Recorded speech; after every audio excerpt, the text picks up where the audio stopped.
A centuries-old East Greenwich funeral home went up in flames this morning. Fire crews were called there just before 4 a.m. The newly renamed Hill-Skeffington Funeral Home had been established back in the 1800s. NBC 10's Erin Coogan joins us live on Main Street tonight with a look at the damage and the facility's plans to rebuild. Erin. Yeah, Sam, well, just a devastating loss for the East Greenwich community. Folks coming by in droves to get a glimpse of the blown out windows and the ash-covered front facade, many reminiscing on the countless services held right behind me.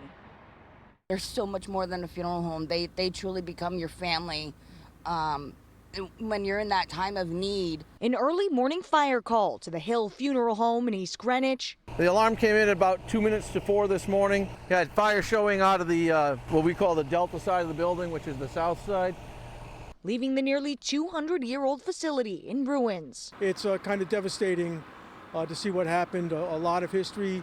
This is basically the only game in town as far as funeral homes go. I've been coming here forever.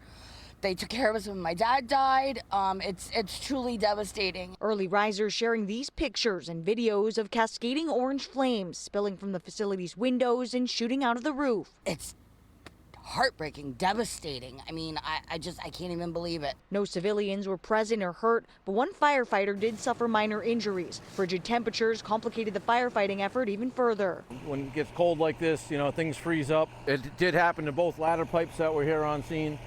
And we had to, work around it. It was just last year that Hill Funeral Home was sold to new owners with the Providence-based Skeffington Funeral Home.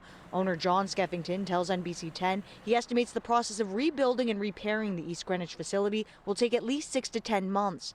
As for the funeral home's on-site crematorium, he says no bodies were there at the time of the fire. Any remains that were still on site were removed from the premises. There were some remains of people that were still in the building awaiting, their services with their loved ones. The facility has moved them to another one of their locations, and I'm sure they'll be taking care of making all the arrangements for the families. Meanwhile, the new owner says in receiving an outpouring of support from neighboring funeral homes, all existing services will still be accommodated. Live in East Greenwich, Erin Coogan, NBC 10 News.